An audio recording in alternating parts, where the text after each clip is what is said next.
पटरी की मरम्मत मुकम्मल हो चुकी। ट्रेन कुछ ही देर में रवाना होगी। गाड़ी जाने वाली है। शुक्र है खुदा का। सफर में हूँ पर खबरों से दूर नहीं, क्योंकि जानते रहना लाजमी है। तो अभी अपना फोन उठाइए और समा SMS न्यूज अलर्ट्स हासिल करने के लिए SA टाइप कीजिए और भेज दीजिए 8125 पर। समा SMS न्यूज अलर्ट्स, जानते रहना लाजमी है। मैं हूं मूसा हैदर और ये है SID, समा टीवी का एक नया प्रोग्राम। इसमें आप देखेंगे तहकीक और तफ्तीश एक नए अंदाज से। SID टीम इनफरादी जराइम से लेकर इज्तमाई मसाइल तक करेगी तफ्तीश, जुर्म छोटा हो या बड़ा। SID टीम मिलाएगी कड़ी से कड़ी, चाहे मुश्किल आए बड़ी से बड़ी। मेरे साथ होगी मेरी बासलाहियत इन्वेस्टिगेशन टीम। मूसा हैदर, इनके पास है एतमाद और फैसले की कुव्वत। तारिक मुस्तफा, इनकी जबान बंद रहती है मगर कलम चलता है। रफी, जोश से भरे और काम के खरे। अली ख्वाजा, जब तहकीक के लिए चलते हैं तो अंदर की बात लेकर ही टलते हैं। उमर मलिक, शिकंजा कसते हैं सहाफत की रस्सी से। अंबर, शोख लड़की मगर एक निडर रिपोर्टर।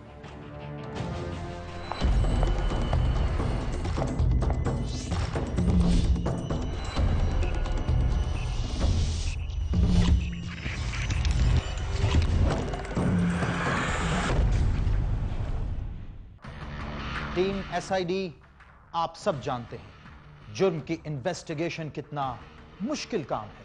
आमतौर पर लोग उन मसाइल को नहीं समझते जो एक इन्वेस्टिगेटर को दरपेश होते हैं, और कभी कभी तो वक्त के साथ साथ जान भी दांव पर लग जाती है। मगर एक माहिर तफ्तीशकार खुद को भी बचाता है और मामले की तह तक भी पहुंचता है। मगर हमें इन तमाम मुश्किलात को बालाए ताक रखते हुए लोगों के वो मसाइल हल करने हैं जिन्हें वो खुद नहीं कर सकते। और इस दौरान बड़े बड़े खतरात पैदा हो सकते हैं जिनसे हमें हरगिज खौफजदा नहीं होना। जी, और इसके लिए हमें अपना सारा वक्त और सारी सलाहियतें इस्तेमाल करना होंगी। टीम SID, हमारा आज का केस है मासूम बच्ची ईशा का। रफी, इस केस के बारे में टीम को ब्रीफ कीजिए। मोहम्मद आशिक उर्फ बिल्ला शादबाग का रिहायशी है। इसकी छोटी बेटी ईशा दुकान से टॉफियां खरीदने गई और वापस नहीं आई। उसे दिन भर ढूंढा गया मगर वो नहीं मिली। ये मकान है शादीन पार्क, शादबाग के रिहायशी मोहम्मद आशिक वल्द नूर मोहम्मद का। आशिक बाप है 4 बच्चों का। आशिक शादबाग का रिहायशी है पुराना और बहुत सुकून से रहता है उसका घराना। साल 2011 के 6ठे महीने की पहली तारीख।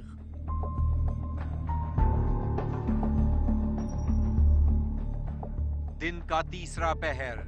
आशिक की छोटी बेटी ईशा घर के दरवाजे पर खड़ी थी।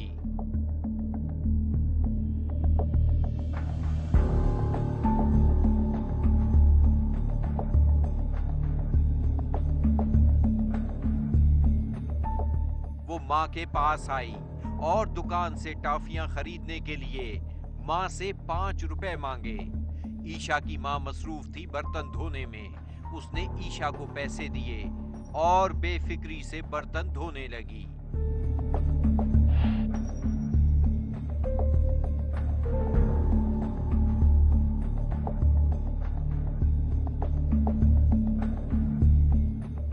फिर झाड़ पूंछ से फारिग होकर ईशा की माँ ने शाम की चाय चूल्हे पर रखी। तेज की चूल्हे की आंच। इसी दौरान घड़ी ने बजाए 5। उसने घड़ी देखी तो ईशा का टॉफियां लेने जाना याद आया। उसने ईशा को आवाज देकर बुलाया, ईशा! ईशा को देखा है नहीं? मगर जवाब न पाया।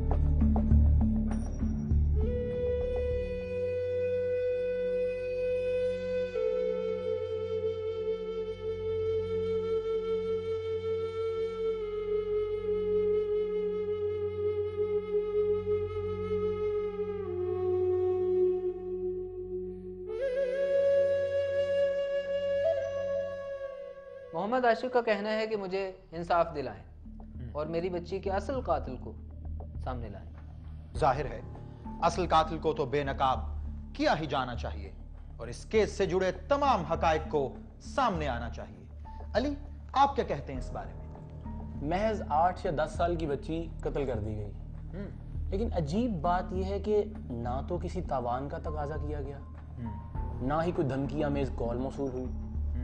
मेरे नज़दीक ज़रूर इसका ताना बाना उसके किसी करीबी रिश्तेदार या दोस्त अहबाब से जुड़ा हुआ है। बिल्कुल ठीक कह रहे हैं आप। आमतौर पर कहानी घर से ही शुरू होती है। तारिक, आपका क्या ख्याल है? जी, लगती तो मुझे भी कहानी घर की ही है सर, लेकिन मेरा ख्याल है कि पुलिस की तफ्तीश को भी हमें देख लेना चाहिए। लेकिन मासूम बच्ची के कत्ल का मामला है, कुछ भी कहना अभी कबल अज़ वक्त है। बिल्कुल। अंबर, आप क्या कहती हैं इस बारे में? सर, मेरा ख्याल है कि पोस्टमार्टम रिपोर्ट से कई राज खुल सकते हैं, हमें वो भी देख लेनी चाहिए। और इसके साथ साथ जाए वक़ुआ का मुआयना भी जरूरी है। मुजरिम अपना निशान जरूर छोड़ता है। बिल्कुल। उमर, आप FIR की कॉपी हासिल करें जी, और इस केस के तफ्तीशी से मुलाकात करें, उससे जरूरी मालूमात मिल सकती है जी।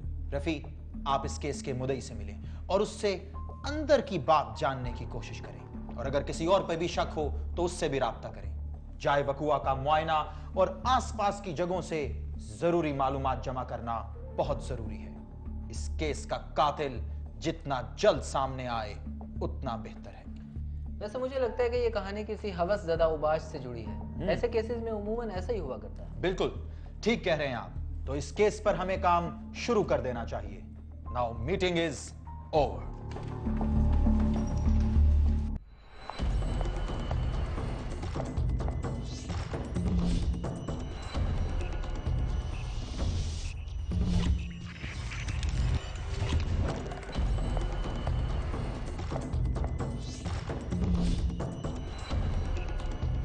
जाए वकुआ पर पहुंची SID टीम।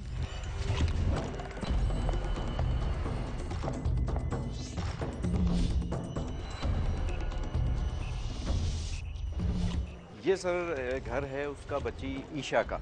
ये ईशा का? जी बिल्कुल। और ये वो रास्ता है जहाँ से वो बच्ची निकल के पैसे लेके घर से और गई। ये मैं आपको दिखाता हूँ कि ये है वो रास्ता।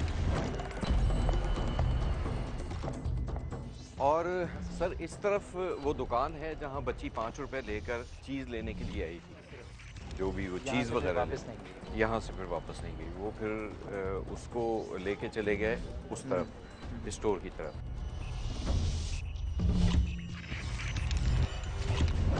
उमर, आपके कहने का मतलब है कि वो उसको धोखे से ले गया? धोखे से ले रखा।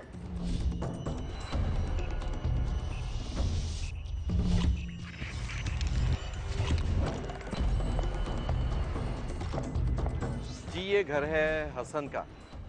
नीचे का पोर्शन था कि जो उनके पास किराए पे था। अच्छा। जहां हसन अपनी वालदा, अपने छोटे भाई और अपनी 2 बहनों के साथ आपके कहने का मतलब है कि इस वाक़े का इस पूरे इलाके पे इतना असर हुआ है कि इस मकान को अब वो बेच के यहाँ से जा रहे हैं? जी बिल्कुल।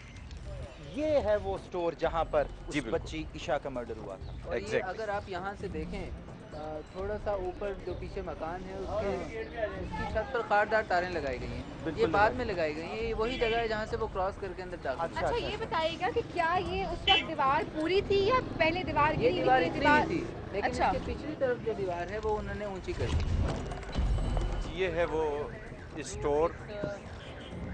इस गोदाम का मेन गेट। फिर से मुआयना किया गया उस जगह का जहां ईशा मुर्दा हालत में पाई गई थी।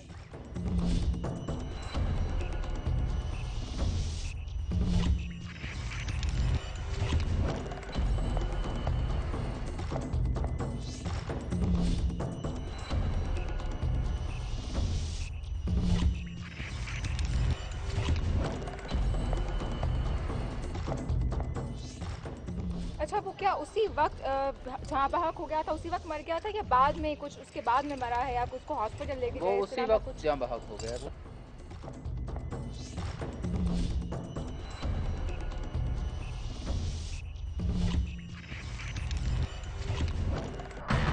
मासूम बच्ची ईशा का केस अंधे कत्ल का केस है, एक ब्लाइंड मर्डर। मगर टीम SID अपनी तहकीक करेगी और असल कातिल तक जरूर पहुंचेगी।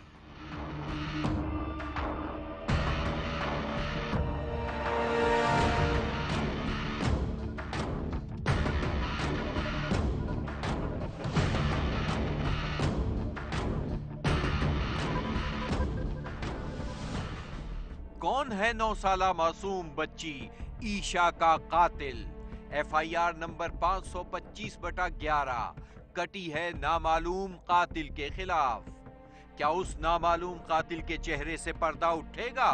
हमारी तफ्तीश के मुताबिक ये वही जगह है जहां लाश पड़ी थी ईशा की।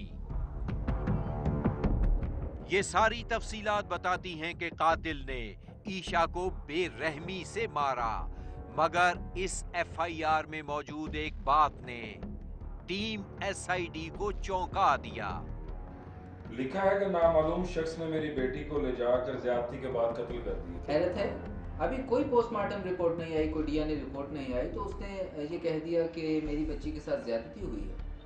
ये बहुत अहम नुक्ता है। इसका मतलब है कि उसके जहन में पहले से ये बात मौजूद थी। और ये बताइए कि मास्टर हफीज कौन है? मास्टर हफीज वही आदमी है जिसने सबसे पहले ईशा की लाश को देखा और जाके ईशा के बाप यानी मोहम्मद आशिक को इतला दी थी। ये घर है मास्टर हफीज का, आशिक के घर से 100 गज के फासले पर। मास्टर हफीज की बीवी सुबह सवेरे अपने घर की बालकनी में आई। वो ताजा हवा का मजा ले रही थी।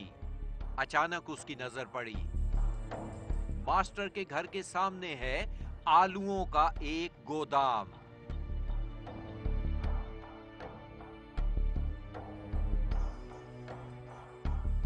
मास्टर हफीज की बीवी ने फौरन अपने शौहर को बालकनी से दिखाया। उसे गोदाम की हुदूद में गेट के करीब एक बच्चा लेटा हुआ दिखाई दिया। जरा गौर किया तो मालूम हुआ कि ये एक बच्ची है। मास्टर हफीज के जहन में आई ईशा, जो गुम हुई थी पिछले ही दिन। वो भागता हुआ नीचे आया।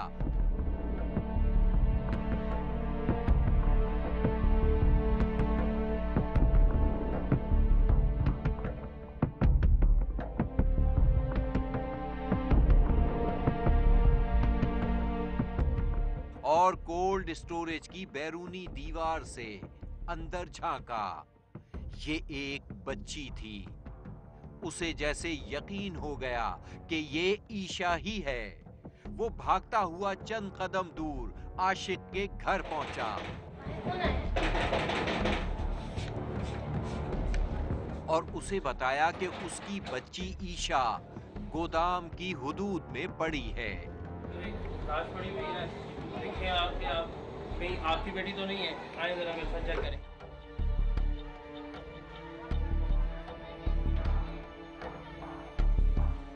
क्या हुआ था आपकी बच्ची के साथ? वो चीज़ लेने गई थी, वापस नहीं लौटी। सारी रात ढूंढते रहे, कहीं नहीं मिली। सुबह जब एक आदमी आया ढूंढते ढूंढते, वो स्टोर के सामने बच्ची एक लाश पड़ी हुई है। सुबह सानू 5:45 ਵਜੇ ਪਤਾ ਲੱਗਾ ਮਾਸਟਰ ਹਫੀਜ਼ ਹੈ ਉਹ ਮਕਾਨ ਦੇ ਬਿਲਕੁਲ ਸਾਹਮਣੇ ਰਹਿੰਦਾ। ਉਹਨੇ ਵੇਖਿਆ ਬੱਚੀ ਨੂੰ ਪਈ ਨੂੰ, ਤੇ ਉਹਨੇ ਸਾਨੂੰ ਸਵੇਰ ਆ ਕੇ ਦੱਸਿਆ ਕਿ ਯਾਰ ਉਹ ਬੱਚੀ ਪਛਾਣੋ ਤੁਹਾਡੀ ਹੈ ਕਿ ਕਿਸੇ ਹੋਰ ਦੀ।